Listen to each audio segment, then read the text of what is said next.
The White House is defending its decision to pardon the former president of Honduras, who was convicted of drug trafficking while conducting strikes on suspected drug boats in the Caribbean. Press Secretary Caroline Leavitt at today's White House briefing. This was a clear Biden over prosecution. He was the president of this country. He was in the opposition party. He was opposed to the values of the previous administration, and they charged him because he was president of Honduras. An arrest has been made in a San Jose, California mall shooting Black Friday. Police in San Jose say they have arrested the accused shooter who they say opened fire inside Valley Fair Mall on Friday night during busy Black Friday shopping. Investigators believe the shooter got into an argument with somebody else in the mall and opened fire, injuring 3 victims, including a 16-year-old girl. All have non-life-threatening injuries. They think it may have been gang-related. The gunshot sent people running out of the mall and hiding in stores, believing there was an active shooter. Alex Stone, ABC News. A Miami court today awarded hip-hop artist Megan Thee Stallion $75,000 in her defamation case against blogger Milagro Cooper. The artist, whose real name is Megan Pete, said Cooper led a malicious social media campaign with Tory Lanez, who was convicted of shooting Pete in 2023. Pete said Cooper even encouraged people to watch a sexually explicit deepfake video they claimed was of her. I'm Stephanie Officer, ABC News. What do you give the person who's always at their desk? X-Chair. This holiday, give next level comfort with X-Chair ergonomic seating. Dynamic variable lumbar support and SiFloat Infinite Recline has your back. X-Chair elevates work, gaming, projects with everyday comfort. During the X-Chair holiday sale, you can save up to 50% site-wide. Don't wait. These deals won't last. Visit xchair.com and save up to 50% today. That's xchair.com. News and talk around the clock. I listen to you all the time. News Talk KVNU Logan, 610 AM at 102.1 FM. News Talk 610 AM and 102.1 FM. KVNU. 5:05 on this Monday night. I'm Will Theorite with your KVNU local headlines. A 21-year-old Logan man arrested last week for allegedly using social media to download child sexual abuse material, according to law enforcement. Heyman Kavort was arrested back on November 25th after the Logan City Police Department had served a warrant to his home. Now, according to the affidavit of probable cause, the Utah Attorney General's office received a cyber tip reporting that an individual in the Logan area had uploaded files depicting minors engaging in sexually explicit conduct last Christmas. Now, the information was forwarded to the Logan City Police Department. Officers reported that the video had depicted an approximate preschool-aged child being sexually exploited. Now, the social media account and the IP address were traced to Cavort's residence, where police executed a warrant at his home last Tuesday, seizing several electronic devices. Now, officers questioned Cavort, who at first was hesitant to respond, but then later acknowledged to admitting to looking at minors, stating that it had been by accident while looking at adult pornography. Now, he was arraigned last week in Logan's First District Court and charged with 3 counts of aggravated sexual exploitation of a minor, all first-degree felonies. And, of course, hundreds of people gathered in downtown Logan Saturday night to welcome Santa Claus during the Center Street Light Parade. But did you hear what happened in southern Utah? Yeah, Santa's anticipated helicopter landing at the city's downtown city lighting ceremony had to be aborted at the last minute after an object got sucked up into the helicopter's rotors.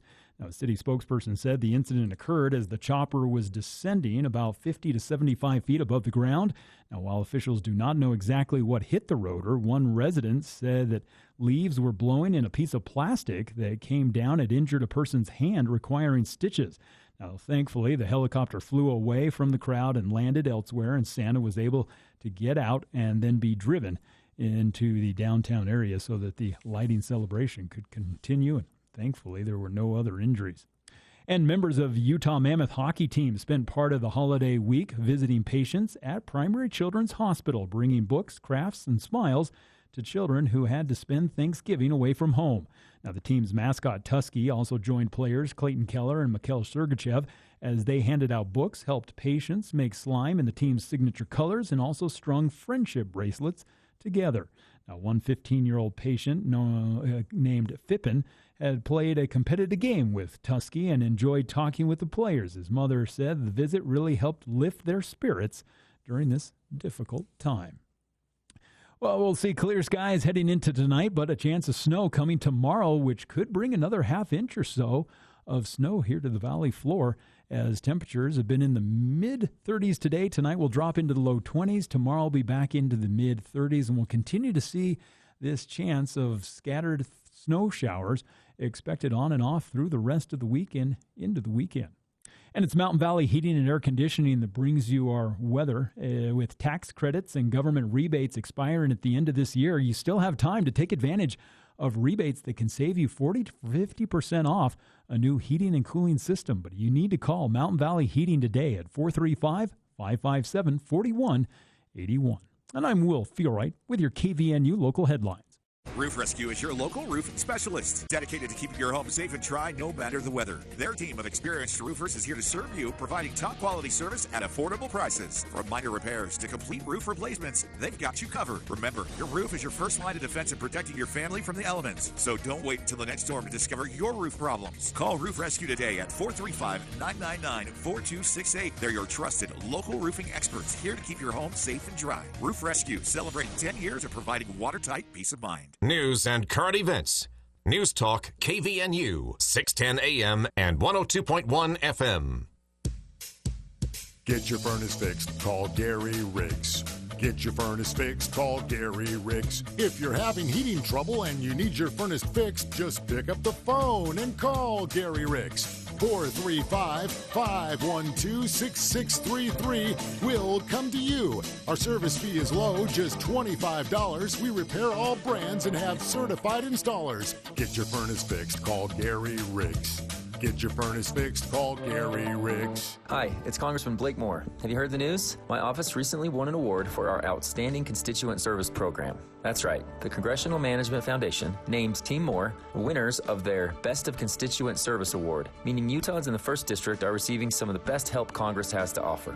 Representing Utah priorities in Congress and providing top-notch constituent service is at the heart of everything Team Moore does. We've had great success helping Utahns with expedited passports, visa processing, veterans benefits, immigration petitions, retirement issues, tax returns, and much, much more. We'd love for you to experience our award-winning service yourself. If you need help navigating a federal agency, including the IRS, Social Security, the VA, Immigration Services, or Medicare, please give my office a call at 801-625-0107. That's 801-625-0107. We're also happy to help coordinate U.S. Capitol tours, take your comments, and provide legislative updates anytime. It's our honor to serve you and your family. Thank you. Paid for by official funds authorized by the House of Representatives. There are a few events each year that I just don't look forward to. Tax season, turning a year older, and clearing snow from my driveway. Ugh. That's why I call Edson Snow Removal. They remove snow for business, residential, sidewalks, parking lots, you name it. Call 232-2680. They even add ice melt to keep everything safe and slip-free.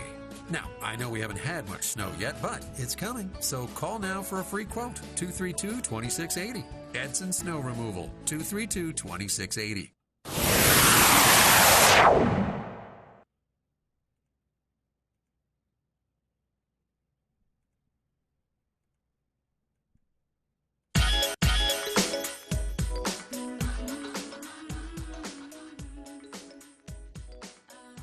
Scary moment there. Everything just kind of froze instead of playing Cruel Summer. This song goes out to Angie, who is I got a text from a listener. We don't get requests often, but text from a listener when I said, I heard you say it was 30 degrees at the start of the show. It's 29, by the way, now here at the start of hour 2. So we've dropped a degree. She said, I just play something summery for us, please. And so we don't get musical requests often. I thought, okay, we'll do one. And so there you have it. Cruel Summer by Ace of Base. It's the only summer song I could really think of on short notice, Angie. So a lot to talk about this hour. Highlights from Governor Cox's news conference in which he announced, yes, you may have heard some rumblings about this. It is true. Governor Cox announced he is writing a book. He is taking his Disagree Better campaign and expanding on it. and he turned some heads during this announcement when he said that he felt that for too many people in today's day and age, politics had become a bit like a religion.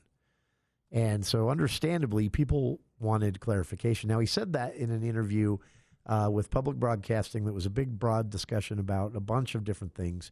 And so there was no real follow-up. And so during his monthly news conference last week, in a holiday week when no one was paying attention, I know, I get it, and you're forgiven. I barely was myself, and I was here doing the show every day.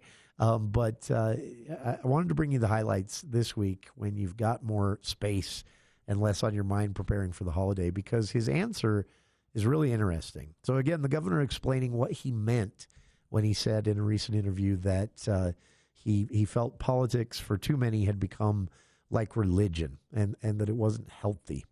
So that's coming up later on in the hour. The governor also talked about immigration. Recent survey I mentioned in hour one showing that Utahns were not as supportive as I thought the survey would show of the headlines we're seeing around the country about ICE and immigration raids and things like that. Also, we have time to, or he had time to talk a little bit about the upcoming legislative session, specifically how the legislature might respond to, they're still having some big feels over this court ruling and the redistricting thing, and how the legislature might respond to that, and depending on their response, how the governor might agree or disagree. So that's all coming up later on in the show. We actually, I have a confession for our listeners. We messed up an interview. This was actually some confusion between me and Congressman Blakemore's staff. And so an interview that I had announced last week would be happening today will not, but we're still working on it. I misread a time, my fault. The congressman had to cancel on us 2 weeks ago, and so we were making good on that. And then the planned interview for actually this time slot right now today that I think I announced last Wednesday, we've had to postpone. Again, that's my fault. I misread the time that they typed in the email. I let them know that today, that the time that they'd originally sent, I'd misread, and that time wouldn't work. And they said, we understand. We misread things all the time. I try to be really good about it. But anyway, so we're still working that out. We'll get him on to talk about this. But they were nice enough to send some additional bits and details about this, because it's gotten a lot of attention. This was announced by Congressman Moore's office a couple of weeks ago, and it's bipartisan legislation, which, I mean, that doesn't mean it's a for sure thing, but it definitely means the odds are higher that this will be something that happens or that becomes a thing. But Congressman Blakemore has introduced bipartisan legislation to help with a really simple thing. And these are my favorite pieces of legislation, whether it's at the state level or the federal level. These are my favorite bills because these are bills that aren't really creating anything new or making any big, huge changes. Not that there aren't areas where big, huge changes are needed, but you always get skeptical, right? When a bill becomes just so loaded up with details and mechanisms that no one really knows in its entirety what it does. I like bills like this. It's a simple bill that makes a really simple change in a way that could actually be huge for everyone in Congressman Moore's district and everyone in the country. So what he wants to do with this legislation is to streamline the health information service provider process. And that doesn't sound like a big deal, right? Well, if you have spent a lot of time in the healthcare industry, if you are, maybe you're an older individual listening and you have a lot of doctor's appointments every week, you know what I'm talking about here. But this is the red tape of booking and scheduling, and then heaven forbid you have to reschedule something, and then you come back, and then so what Congressman Moore is proposing in what's called the Health Accelerating Consumers Care by Expanding Self-Scheduling Act. Yeah. They made it complicated so they could spell out the words health access. And what they're doing, so a couple things they're doing with this. First off, it would create a new, quote, safe harbor within existing anti-kickback statutes to reduce provider barriers to online healthcare systems. That also sounds complicated, right?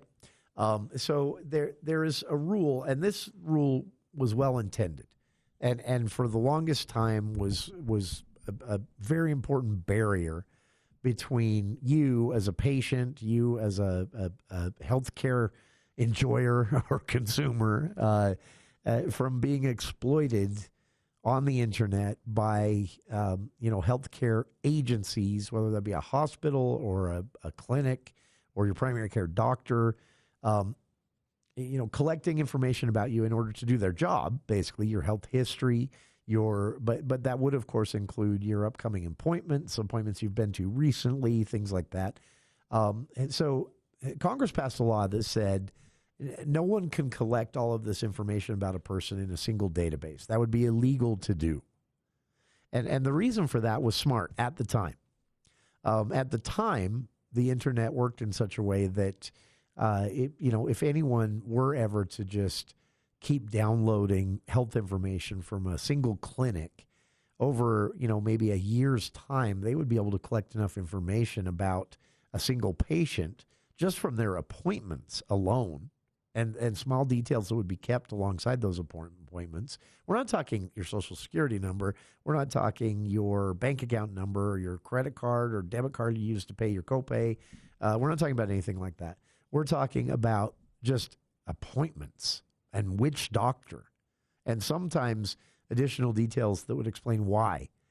The feeling was at the time that if someone collected that information about from a single clinic, for example, about just the patients that go to that clinic, they could amass some pretty useful marketing data about those people, right? And that should be and is a violation of a person's right to privacy, which gets a little more strict when it comes to health care and a person's health in general. And so several, actually, laws were passed decades ago to prevent this kind of thing. Smart move. What Congressman Moore is proposing, though, is an update, because he said an unintended consequence of well, you can't even really call it an unintended consequence, because what has actually happened is that technology is advanced. And technology is advanced to the point, Congressman Moore is arguing, that it could be a lot easier for people to manage and schedule appointments with their providers. But what he's heard from providers is that existing statutes and federal law have made it a risk for them to contract with or build on their own certain healthcare systems, because they would possibly be in violation of some of these privacy protection laws and this anti-kickback law.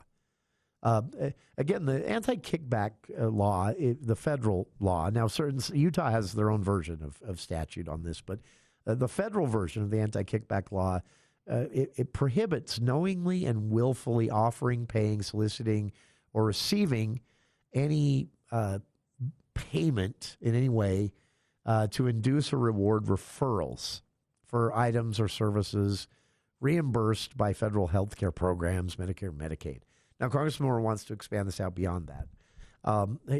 He said this is, in his own statement, he said this is very complicated to explain the need for this, but that anti-kickback statute at the federal level, again, every state has their own version, and Utah's not immune. So those changes may need to happen too at the state level. But the federal level, Congressman Moore said, it was originally designed to protect patients from having their health care experience influenced by financial incentives rather than their medical needs. So another way to put that is, when this law was passed, they weren't thinking about things like being able to schedule and rearrange or even request appointments via a very simple app, but maybe an app that works through an entire healthcare network. So you're not getting 4 million texts and phone calls and using 4 different apps because you're going to 3 different doctors or clinics. But again, he said, my team got asking why this isn't happening. The technology's there. So why isn't there just a single environment, an app or a website even, in which people can go and sign up and manage their appointments, change appointment times, request appointments even with the doctors they're already seeing via these apps? Why is it something you see so infrequently these days?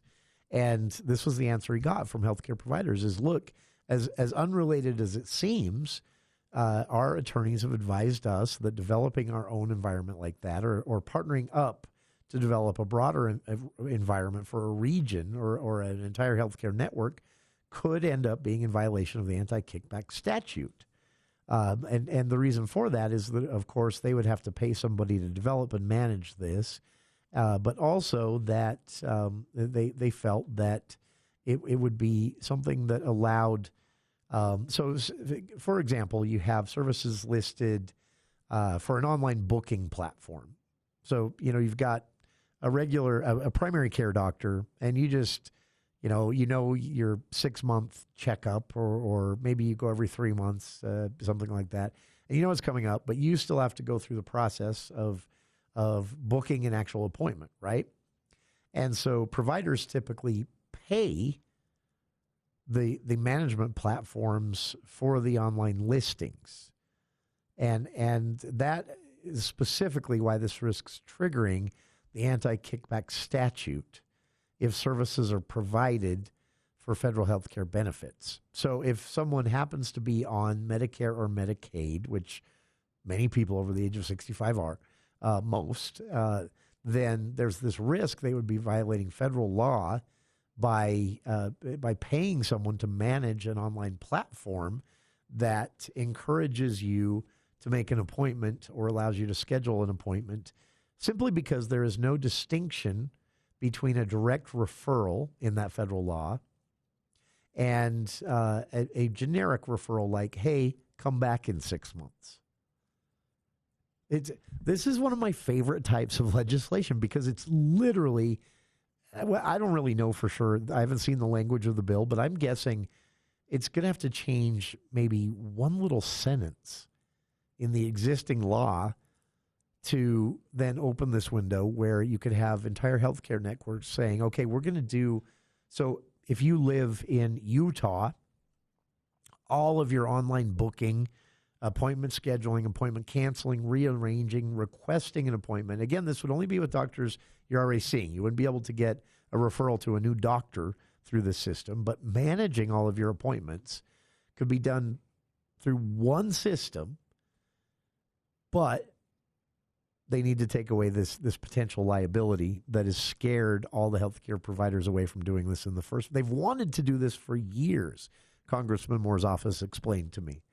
But they were worried that, again, that there was possibility that this would trigger an anti-kickback statute at the federal level because it could be perceived, to put it simply, that through making it easy to schedule an appointment or rearrange an appointment, that you were encouraging people to come to your clinic online through a website, which was deemed illegal by the anti-kickback statute passed 20 years ago, because at the time the technology available warranted that, but no longer does. So there was this fear that it could look like they were trying to solicit people to get them to come there because they knew they were on Medicare and Medicaid. So they were trying to solicit federal dollars through this app or website. And Congressman Moore's office rightfully said, well, that's dumb. Let's fix that. I love this. It's called the Health Access Act. You can read about it online. I've linked to the Cache Valley Daily summary from Charlie Schill about this as well. And this is huge for anyone who spends a lot of time in the healthcare system, especially our elderly listeners. This is a really big deal. And it just shows that changing one phrase or one sentence in federal law, and this happens at the state level too, can make a huge difference. And Congressman Blake Moore is running the bill.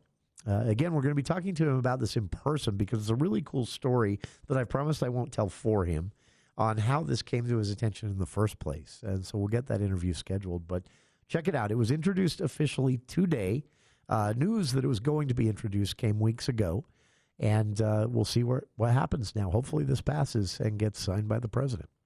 And we'll be back with more For the People right after this. News Talk 610 AM, 102.1 FM, KVNU. Grab a pen or hit record, Utah, because I'm going to tell you how much a loan at the DLC really costs.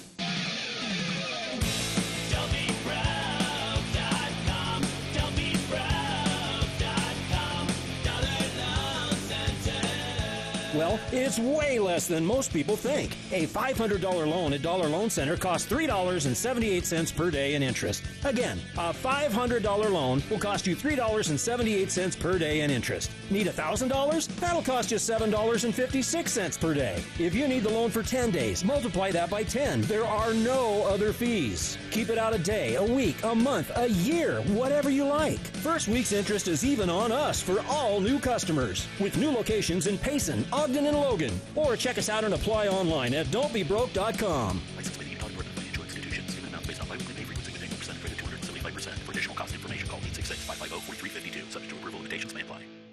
Hi, this is Morgan Palmer with Palmer Barn Event Center. We're truly honored to be named Best of Northern Utah's Gold winner for the Event and Reception Center category. This community means everything to us, and we're grateful for every customer who made this possible. Thank you so much for all your trust. Hi, it's Olivia Munn with my shelter pets, Frankie and Chance, reminding you that when you adopt a shelter pet, you discover all the things that make them unique. Adopt pure love at theshelterpetproject.org. Brought to you by the Ad Council, the Humane Society of the United States, and Maddie's Fund.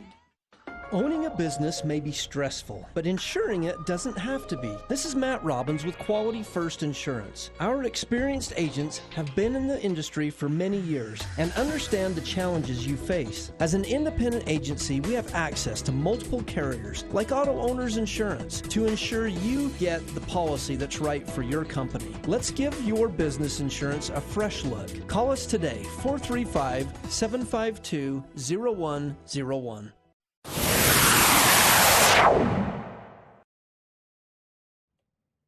Okay, I don't know what's going wrong. We're getting no music today. But that's okay, because I just came back quickly to say, stick around. The governor was recently asked about several things at a monthly news conference, but most importantly, a book he's writing. You heard that right.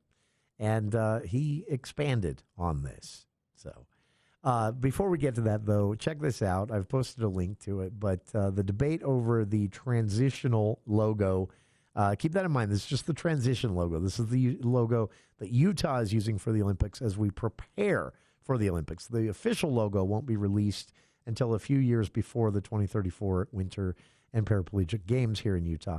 But the transitional logo, described as edgy, has reached just a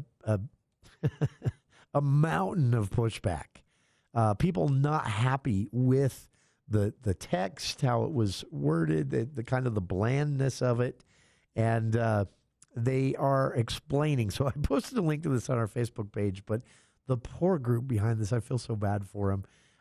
Governor Cox even kind of cracked some jokes about it, but the group behind the design is out today trying to explain what it was and said, you know, this is what they were trying to do. Said we wanted to create awareness, but please, lay off.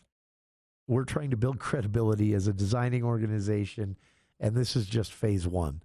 And, they should have just stayed quiet. People were even more mad that they kind of tried to guilt everyone into not making fun of the logo. So we'll talk about it all as For the People continues after this look at the news with KVNU's Will Feel Right.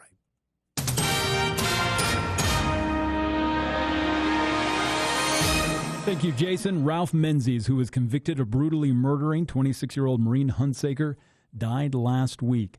The Utah Department of Corrections said the Menzies died presumably of natural causes at a hospital last Wednesday afternoon at the age of 67. Now, Menzies was convicted of capital murder and aggravated kidnapping for Hunsaker's death and was later sentenced to death in 1988. However, as you recall, that sentence had been repeatedly appealed and was on hold pending a competency evaluation. Well, as temperatures are falling across Utah, state officials are urging those recreating on or near water to take immediate precautions against the risk of cold water immersion. Now, the Division of Outdoor Recreation and the Division of State Parks are warning that cold shock, incapacitation, and hypothermia can be deadly even for experienced recreators. Now, Ty Hunter, who's DOR boating program manager, said that a life jacket gives you the best chance to stay afloat and survive long enough to be rescued. Now, officials are stressing what they call the 1-10-1 principle of survival. That is, if you fall in the water, keep in mind you have 1 minute for cold shock control, 10 minutes for meaningful movement to self-rescue, and 1 hour of survival time before unconsciousness sets in from hypothermia. Now, several key safety tips also include wearing a life jacket at all times, dressing for the water temperature, and checking conditions before you go out.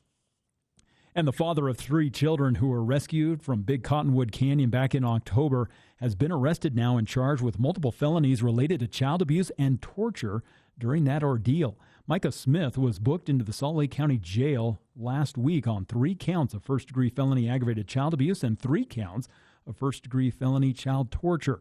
Now, Smith and his children, ages 2, 4, and 8, were found back on October 12th.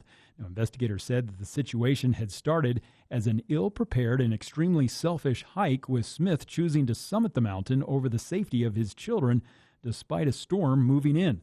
Now, during the 24-hour ordeal, the children reported being freezing cold and tired. When one child became unconscious, Smith and another child even had to allegedly perform CPR.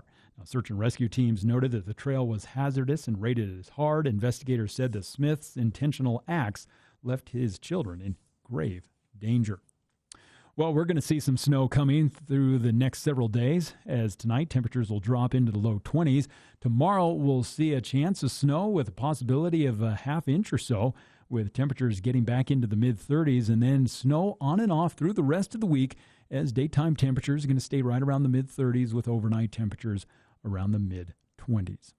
And it's Whole Tree Care that brings you our weather. With winter headed our way, now is the time to make sure you don't have any trees that could damage your home or your property. Call Whole Tree Care. They have over 30 years of experience safely trimming, shaping, and removing trees. It's Whole Tree Care. And I'm Will Feelwright with your KVNU local headlines. ABC News, I'm Stephanie Officer. A second strike on a boat off Venezuela's coast intended to kill the survivors was ordered by the head of U.S. Special Operations Command, Admiral Frank Bradley, according to the White House. Secretary Pete Hegseth faces scrutiny after reportedly issuing a kill order to the military to ensure there were no survivors. The White House says the strikes were legal. Not everyone agrees. ABC's Ann Flaherty. The White House confirming that there was indeed a second strike. Apparently, 2 killed these survivors. So that becomes a major question, because when we speak with these legal experts, they say on its face that is not within the bounds of the law, even as the White House press secretary says that it is. More than $1 million in luxury goods swiped from a New York City boutique. Several suspects early this morning were caught on video smashing a window of Soho's 4G Cellar boutique, known for its limited edition pieces. The NYPD says the whole thing lasted less than 5 minutes. This is ABC News. At Cache Valley Hearing and Audiology, your hearing is our priority. For over 15 years, we've built trust by delivering expert care, personalized service, and real value you can count on. Our patients know they're more than just a number. They're family. We offer the latest in hearing aid technology, discreet, comfortable, and designed to fit your lifestyle. Experience the difference that true care and cutting-edge solutions can make. Cache Valley Hearing and Audiology, where trust, service, and better hearing come together. There's a brand new Medicare plan that's completely changing the game. It's the only plan where Medicare actually gives you money, up to $3,600 every year, deposited directly into your own medical savings account. It's your money to spend, save, or even invest. There's no premium, no network limits, and you can see any doctor or medical facility that accepts Medicare. Even if you've already chosen a plan for 2026, you need to take another look, because nothing else compares. This is Richard Broadbent with Broadbent Financial Services, and if you live in Cache or Franklin County, or even Box Elder County, This is a real Medicare option for Idaho and Utah, designed to give you freedom, flexibility, and control over your healthcare dollars. We're excited to offer this premium plan because so many other Medicare plans and benefits are being lost. Don't lose out on these benefits. Act soon. Enrollment time is limited. Call Broadbent Financial Services at 752-7200. That's 752-7200 today. Broadbent Financial Services, the voice of choice. Glenn Beck. How many people around the world felt this? I mean, think of South Korea. There is a Charlie Kirk movement happening in South Korea. 3 million people on the streets of London holding signs about Charlie Kirk. How many people are finding their faith again? That it's not about violence. It's not about authoritarian. It's not about any of that stuff. It's about fixing you first. You want to fix the world, fix you first. The Glenn Beck Program. Sunday afternoons from 2 to 5 on News Talk KVNU.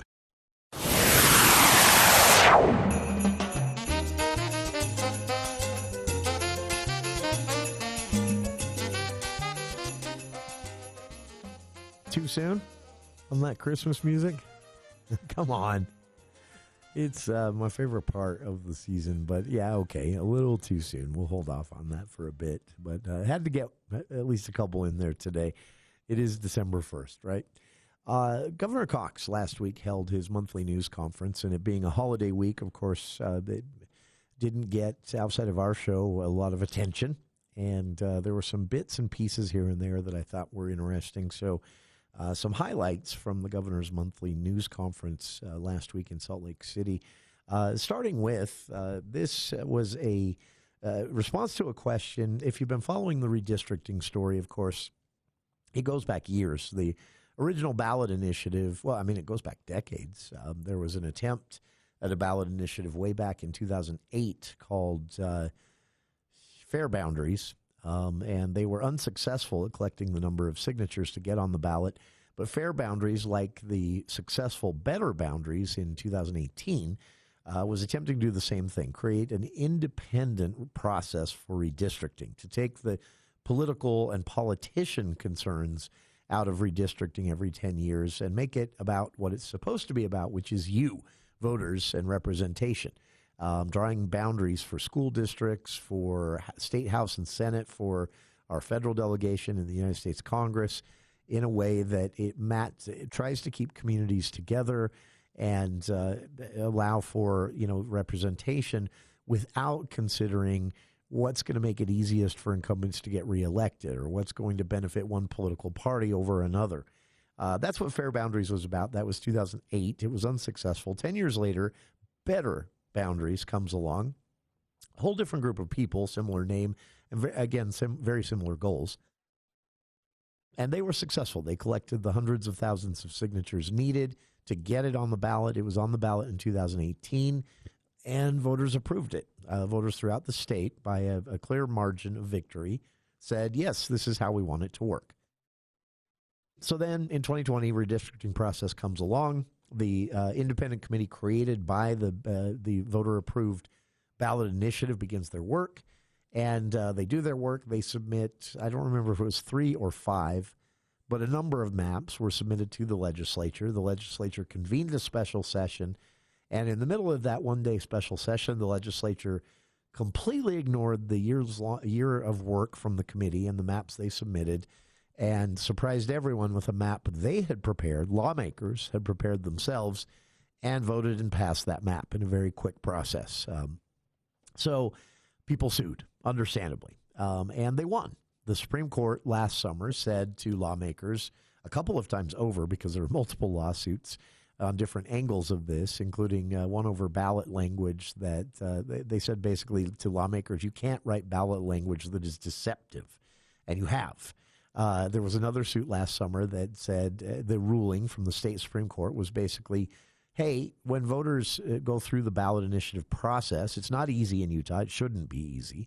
But when they do that, you can't just ignore them, because the state constitution says the citizens of Utah get to do this. They get, the legislature defines the rules on getting an initiative on the ballot. But if they meet those metrics and they get on the ballot and voters approve it, that is the same thing as the legislature making law according to the state constitution. So to ignore that is ignoring law. You're breaking the law.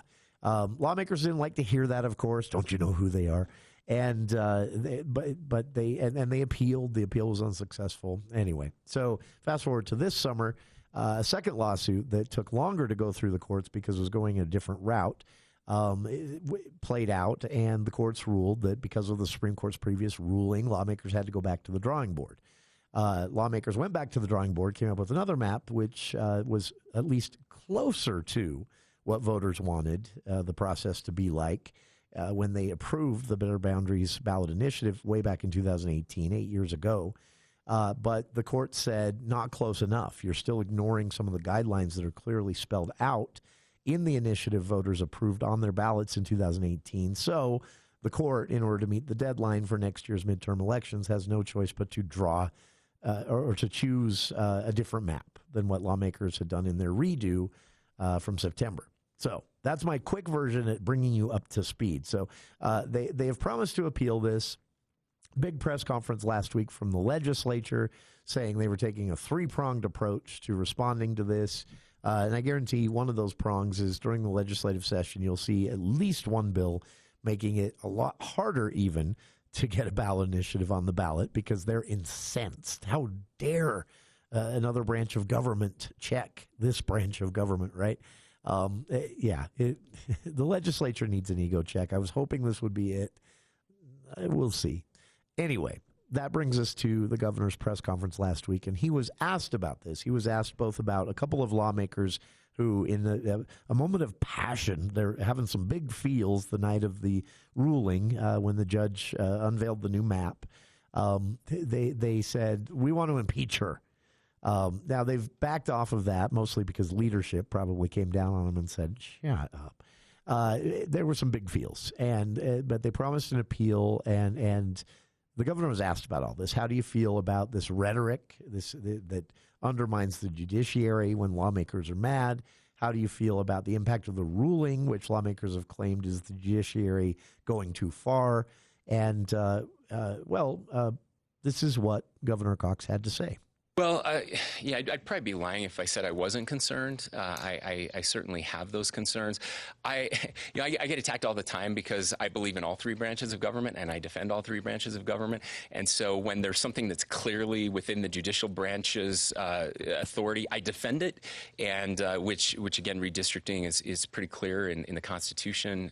In Article 9 says that in very firm and clear language, and then I get criticized because I defend the courts and their ability. And you can criticize a judicial decision, which I have done, and still respect the role of the judiciary, and that's what I've tried to do throughout this process, and will continue to try to do. There is a balance that is important, and we should always be looking and checking at where we are in that balance, that constitutional. The constitutional rule of law that is so critical.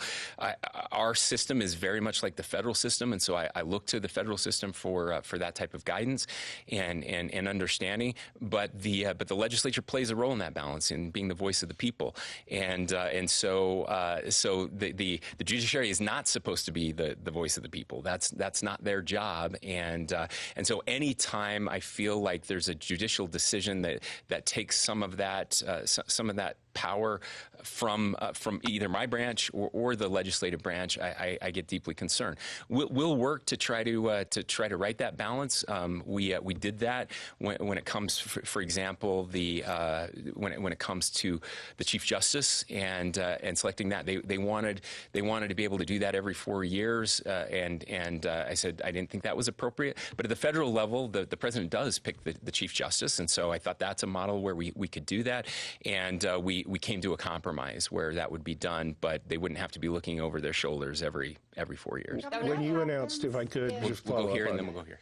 When you announced the nomination of Justice Nielsen, you were asked if you supported expanding the court to 7 justices. You said it was worth looking at. Have you looked at it? Have you come to a decision or a position on that? Yeah, I have, and it's something that I do support. But not just I support getting more resources to the court generally. So I think the Court of Appeals also needs to be expanded. I think we're seeing the timelines and just the amount of litigation that we're seeing in the courts. I'd like to get more resources to our district court judges as well. I've seen their dockets; they're really backed up. We're not the state we were 40 years ago. We're not the state we were 20 years ago from a size perspective.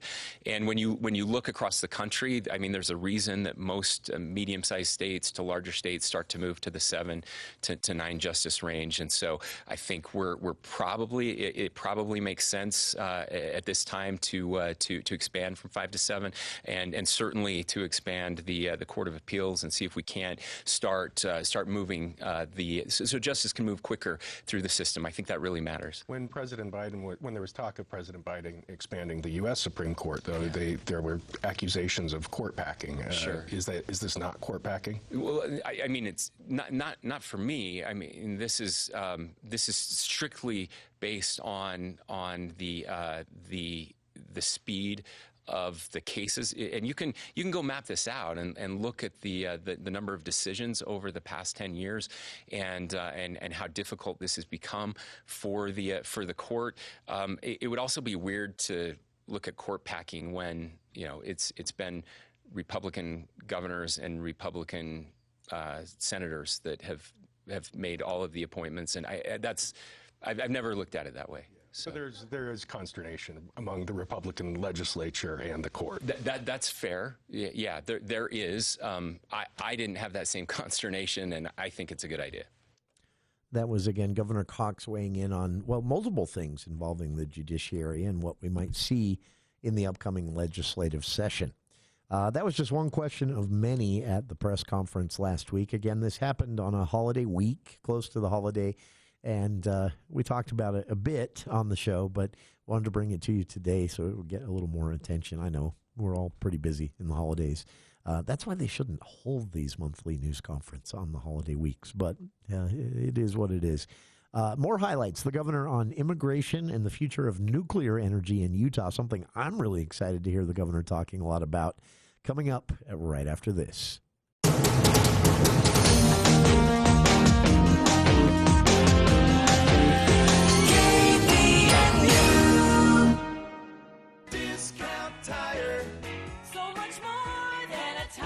Stop what you're doing and get to Discount Tire and Automotive right now. Winter travel is coming, and your family's safety depends on a properly serviced vehicle. They do oil changes, alignments, shocks, struts, and brakes. Everything needed to keep your family safe on the road. Don't risk holiday travel without seeing Discount Tire first. Layaway, no credit check financing, in 12 months, no interest available.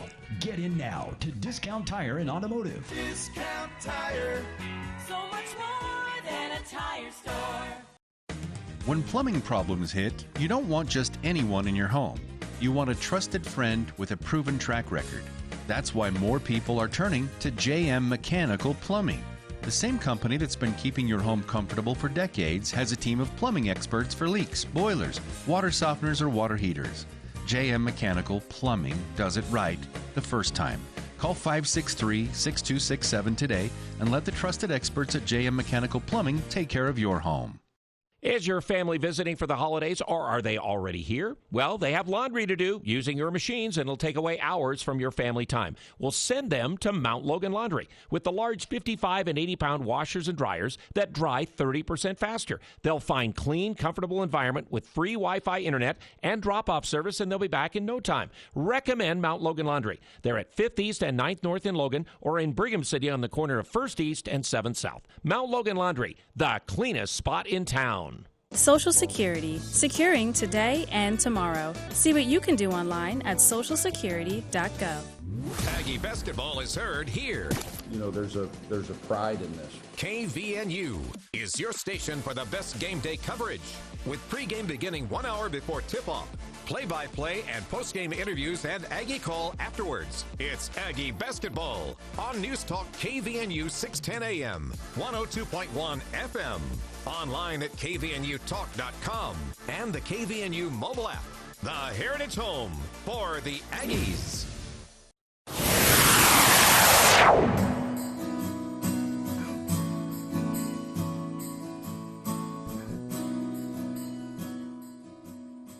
This was kind of just a fun, but ended up being really interesting part of the governor's monthly news conference. They did something new last week. And again, this happened on a holiday week, so bringing you highlights here today because I figured last week everybody's got Thanksgiving and the family on their minds. We talked about it on the show, but actual highlights coming almost a week later here. The governor was presented a question. I guess they're going to keep doing this. So those of us here in northern Utah that aren't in Salt Lake when this takes place, we're able to submit questions online in advance or via Zoom if we want to be there and actually engage with the governor in person, but remotely. But what they're doing is in addition to that, to provide accessibility, is they're bringing in people from, different people who aren't members of the media, people who are in the business community, people who are in the nonprofit world and more. And this month for the Governor's Monthly News Conference, they brought in a high school kid. And this high school kid gets to ask the governor a question about, something that is on a lot of our minds, hunger in Utah. Thank you so much. My school and now others have put together food pantries to help their students and families. What policies might you and the legislator put in place to lessen the need for people to rely on food pantries for their meals, especially in the event of another government shutdown? What would we do to support those families? No, thank you, Maddie, and thanks for the question. Congratulations on being here. It's great to meet you. I appreciate what we're doing in many of our high schools to help kids who are facing food insecurity. I would just note we ended up through the shutdown. We were able to put $1.5 million into food banks all across the state. We had 4 approved for if it kept going. We were able to get 1.5 of that out, and hopefully it's making a difference. We're working hard on. We're lucky to live in the state with the lowest poverty levels, the lowest child poverty levels in the country, but no child should face food insecurity. And so the economic policies of the state are driven towards that.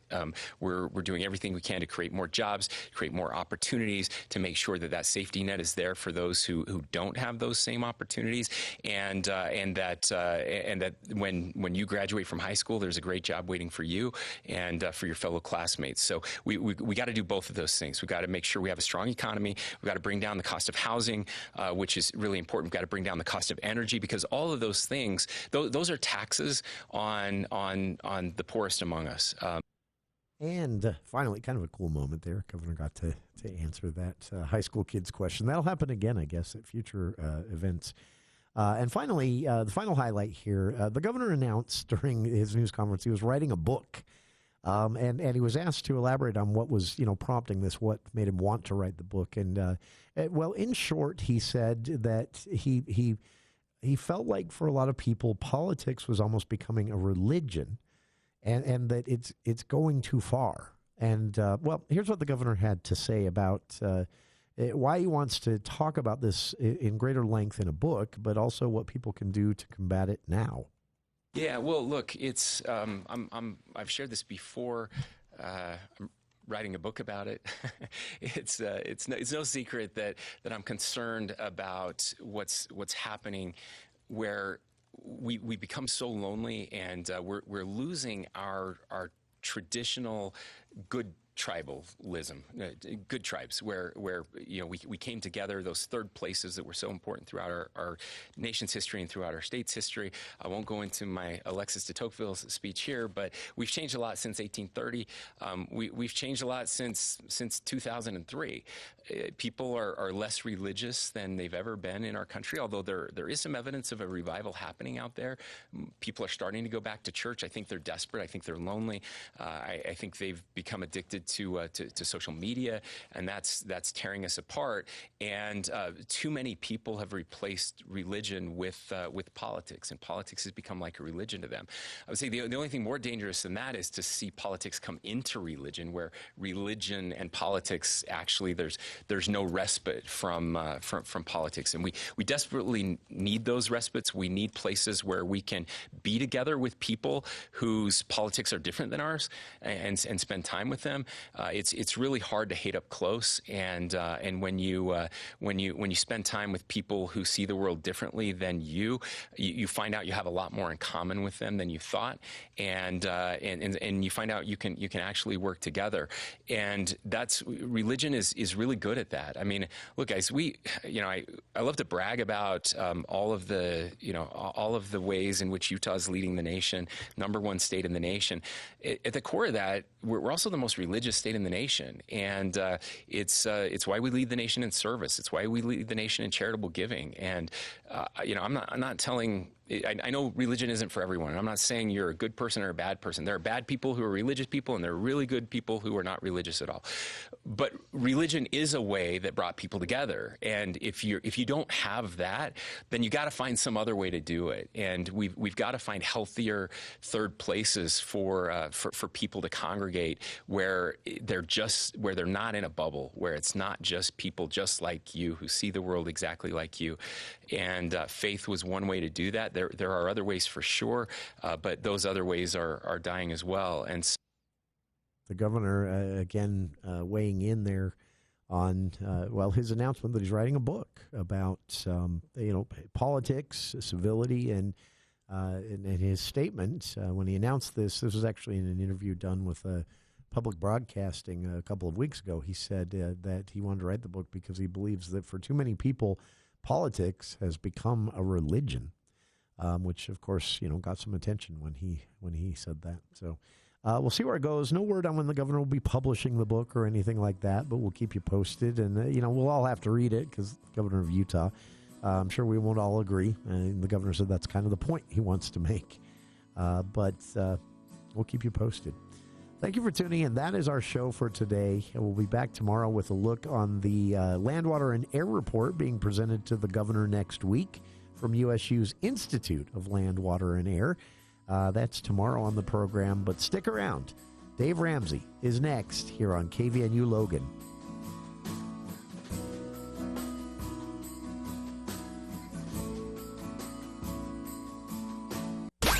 When it's happening in Washington, when it's happening on Wall Street. That's the reason why we're going to continue, because I believe there is a cause here. News Talk KVNU Logan.